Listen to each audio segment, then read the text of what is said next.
Sous la 5e République, le rendez-vous institutionnel attendu. Le président Brice Clotaire Oligui Nguema prendra la parole devant le Parlement réuni en congrès.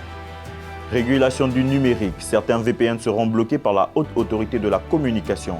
Un pas important pour le contrôle des réseaux. Plus de détails dans ce journal. Vous êtes sur Point 9 TV, bienvenue dans votre édition de 19h15. Moment institutionnel majeur sous la 5e République. Le président Brice Clotaire Oligui Nguema s'adressera prochainement au Parlement réuni en congrès. Un rendez-vous très attendu pour redéfinir les rôles et les missions institutionnelles. Les détails dans ce récit. La séquence institutionnelle est lancée. Ouverte le 2 mars 2026, la première session ordinaire du Parlement sous la 5e République marque une nouvelle étape politique. C'est un perchoir que le président de l'Assemblée nationale, Michel Régis Onanga Ndiaye, a annoncé la tenue prochaine du Congrès. Conformément à l'article 59 de la Constitution, le chef de l'État adressera aux députés et sénateurs son message sur l'état de la nation. Un ton fort républicain, une communication solennelle, son débat immédiat. Mais au-delà du protocole, l'enjeu est politique. Dans un contexte marqué par de fortes tensions sociales, emploi, pouvoir d'achat, accès aux services essentiels, le discours présidentiel sera scruté. Il devra dresser un diagnostic clair, fixer un cap et convaincre sur la cohérence des réformes engagées sous la 5e République. Car si le message ne donne pas lieu au débat dans l'instant, il orientera les travaux parlementaires pour les mois à venir. Pour le Parlement, cette session ouvre une phase de responsabilité accrue pour l'exécutif, un test de confiance. Le congrès à venir s'annonce donc comme un moment charnière pour la 5e République. Au-delà du symbole, c'est la capacité des institutions à répondre aux urgences économiques et sociales qui sera jugée. C'est une première historique pour la finance en Afrique centrale. BGFI Holding Corporation entre en bourse et lève plus de 45 milliards de francs CFA à la bourse des valeurs mobilières de l'Afrique centrale. Une confirmation de la montée en puissance du marché financier régional. Voici notre récit. 45,3 milliards de francs CFA levés, c'est le montant récolté par la BGFI Holding Corporation à l'issue de la première tranche de son introduction en bourse. Une opération portant sur 10% du capital du groupe bancaire. Dans un contexte financier international marqué par la prudence, cette mobilisation de capitaux envoie un signal fort au marché sous-régional. Autre chiffre marquant, 7601 souscripteurs issus de 24 pays ont participé à l'opération. Le groupe élargit ainsi considérablement sa base actionnariale, passant de 431 actionnaires à plus de 7600. Plus significatif encore, 61,3% des actions émises ont été acquises par le public. Une participation massive d'investisseurs particuliers, encore rare à cette échelle en Afrique centrale. Les fonds levés financeront les nouveaux plans stratégiques BGFI 2030. Renforcement des pôles de croissance, consolidation dans les pays d'implantation, ouverture de 3 nouvelles filiales et accélération de la transformation technologique. Pour Henri-Claude Oyema, président directeur général du groupe, cette levée de fonds constitue un socle solide pour poursuivre la trajectoire de croissance. En devenant la première multinationale cotée de la BVMAC, BGFI Holding Corporation marque un tournant institutionnel majeur et confirme la montée en puissance du marché financier régional.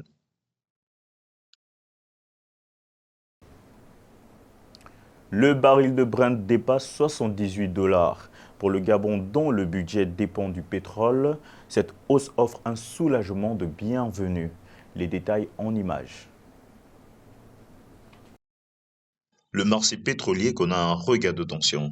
En seulement 2 jours, le Brent référence du brut gabonais est passé de 72,73 à 78 $ le baril.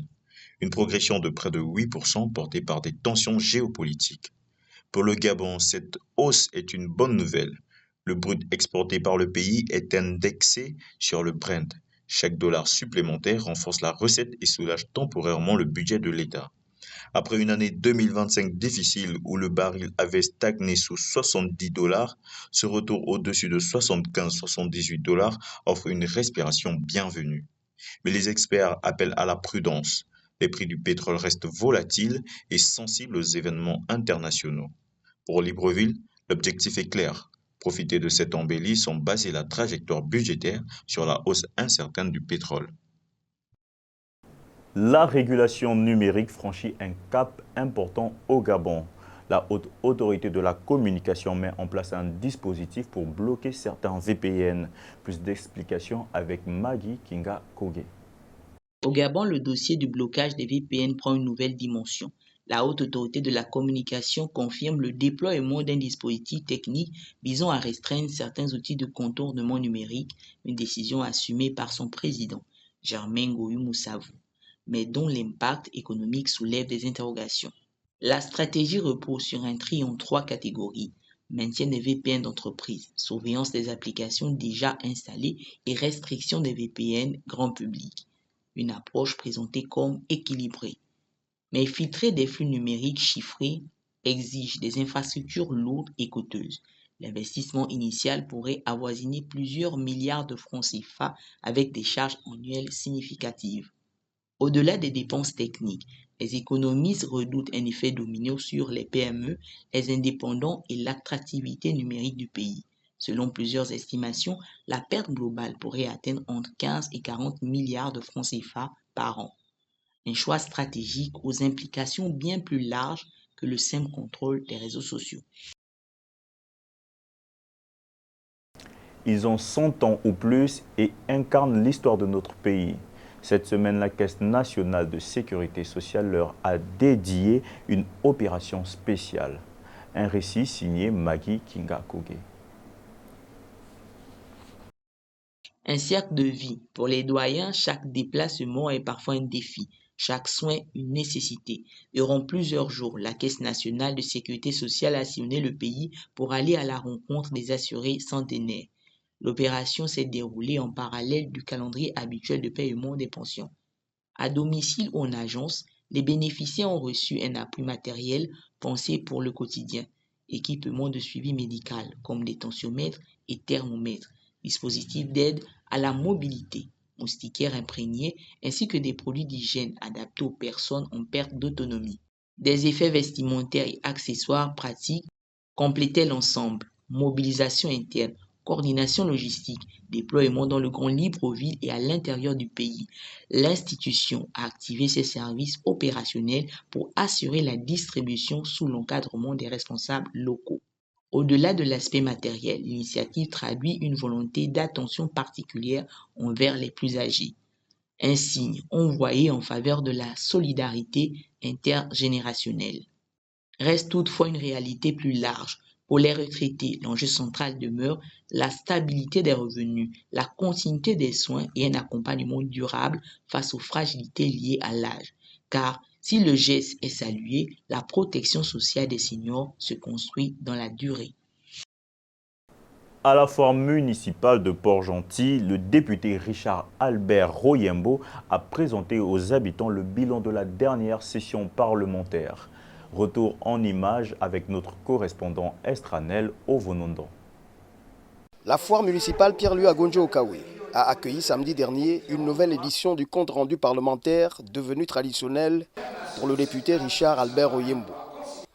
L'élu au 3e siège de la commune de Port-Gentil, lors de la 14e législature, a échangé avec les habitants de cette ville pétrolière sur les conclusions des travaux de la 2e session ordinaire de la première législature post-transition à l'Assemblée nationale. Je les ai fait le rendu des 5 textes que nous avons adoptés, notamment le texte sur la loi d'habitation qui confère au président d'agir par ordonnance, le texte en 2e lecture de la loi de finances dans son volet taxe d'habitation, le Conseil économique et social. Bien évidemment, il y a eu la proposition de loi au sujet du règlement intérieur de l'Assemblée nationale. Autant de textes qui ont été vulgarisés pour que le peuple s'approprie effectivement sur le travail parlementaire. Cet exercice de transparence s'inscrit dans une démarche de proximité avec les citoyens, offrant ainsi aux parlementaires l'opportunité d'informer ses concitoyens sur les principales décisions récemment prises par le chef de l'État gabonais. Bien évidemment, la taxe d'habitation, les réseaux sociaux, la grève des enseignants, pour dire le travail important et énorme que la plus haute autorité du pays, son Excellence Brice Clotaire Oligui Nguema, est en train d'abattre pour faire en sorte que toutes les parties soient plus ou moins satisfaites, tout en sachant qu'aucune civilisation, aucun développement n'est conçu de manière définitive. C'est un long processus et qu'à ce titre, chacun de nous doit mettre un peu d'eau dans son vin et un peu d'humilité dans notre eau. Selon les participants, cette initiative est à la fois pédagogique, républicaine et parlementaire. Elle intervient au moment opportun pour permettre à chacun d'être mieux informé des enjeux politiques et des décisions ayant un impact direct sur leur vie quotidienne. Je pense que c'est une pratique qu'il faut encourager et c'est vraiment le devoir des députés que de revenir vers la base, de revenir vers les populations et leur donner effectivement la réalité, le rendu de ce qui s'est fait durant toute cette période au niveau de l'Assemblée. Plusieurs points ont été précisés. 5 lois ont été révisées, ce qui est bien. Et notre souhait, c'est de voir ces lois-là se transformer en action sociale, en action sanitaire, en action structurelle sur le terrain. Parce que nous, au niveau du Logoué maritime, nous allons revenir sur les 7 milliards que nous avons reçus. Lors de la transition, on n'a pas encore vu d'inauguration. Donc c'est une préoccupation qui taraude naturellement nos esprits et anime nos débats au niveau des quartiers et villages. Ce type de rencontre joue un rôle essentiel dans le renforcement du dialogue entre le peuple et ses représentants, garantissant que les préoccupations des administrés soient prises en compte au niveau national. L'escalade au Moyen-Orient met la France en urgence. Près de 400 000 ressortissants se trouvent dans les pays touchés par le conflit contre l'Iran. Paris active un dispositif d'urgence pour recenser et protéger ses citoyens. Voici notre récit en images. La crise s'intensifie au Moyen-Orient et place la diplomatie française sous pression. Ce mardi 3 mars, le ministre des Affaires étrangères, Jean-Noël Barrot, a annoncé l'activation d'un dispositif d'urgence. Selon le Quai d'Orsay, environ 400 000 Français se trouvent dans une douzaine de pays directs impactés par la guerre contre l'Iran. Parmi eux, 25 000 se sont déjà signalés aux autorités. Le ministre précise qu'il s'agit majoritairement des résidents dans des binationaux, mais aussi de Français de passage. Priorité aux plus vulnérables. Des vols seront affrétés pour les personnes à haut risque sur la base des listes établies par les ambassades et consulats. À ce stade, aucune victime française n'a été recensée, mais l'espace aérien israélien et émirien reste fermé. Paris mise donc sur des corridors terrestres vers l'Égypte et la Jordanie pour permettre aux ressortissants de rejoindre des aéroports encore opérationnels. Aux Émirats arabes unis, où vivent plus de 60 000 Français, des départs s'organisent vers Oman et l'Arabie saoudite dont le ciel demeure ouvert. 3 leviers sont mobilisés. Réservation de places sur les vols commerciaux encore actifs, affrètement des vols civils dédiés et en dernier recours, des avions militaires français. Une montée en puissance progressive pour sécuriser le retour des ressortissants dans une région en pleine instabilité. C'est la fin de cette édition. Merci de nous avoir suivis. Bonne suite de programmes sur nos antennes. Quant à moi, je vous dis à très bientôt.